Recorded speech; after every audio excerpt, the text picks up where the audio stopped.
Pemirsa, revitalisasi kawasan Taman Bung Karno sane magenah ring wewidangan Kecamatan Sukasada pembangunannya ne sampun kantos 30%. Indeks progresnya ne talar nampenin deviasi utawi nincap 10% dawa kewangun ring bulan Mei sane linta.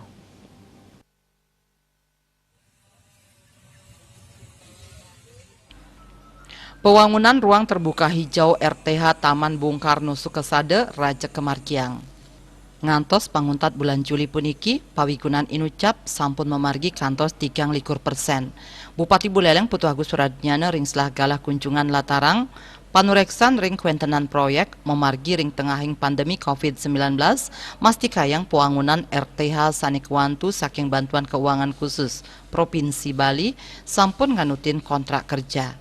Ring pemargin nyani kekantenang sampun ngelimbak antuk deviasi kantos 10%.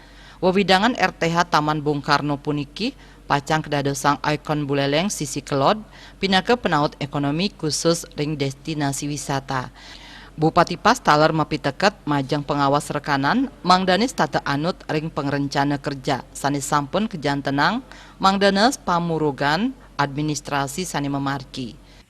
Ya mudah-mudahan 2-3 bulan ke depan udah bisa kita selesaikan dan rampungkan sehingga taman ini bisa kita nikmati bersama dan menjadi ikon untuk pengembangan Buleleng Selatan ya, daerah selatan ini berkembang agar tidak terkooptasi. Sekarang kan di pelabuhan, di taman kota, di Banyuasri. Nah ini jadi kita kan jadi salah satu tarikan ekonomi juga untuk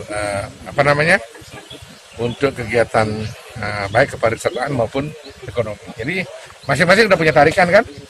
Kalau di Bedlot, Bandar Banyuwangi tarikannya berkembang, terus kemudian di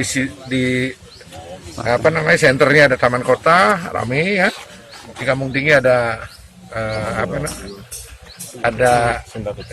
Sunda Kecil dan pelabuhan.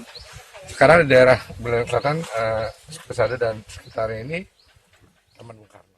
Pemargin proyek sanin lasang prebea 16 miliar rupiah puniki karencana yang puput ring panguntat bulan Desember warsa kali tali selikur sani cakirau. Komang Yuda Bali TV.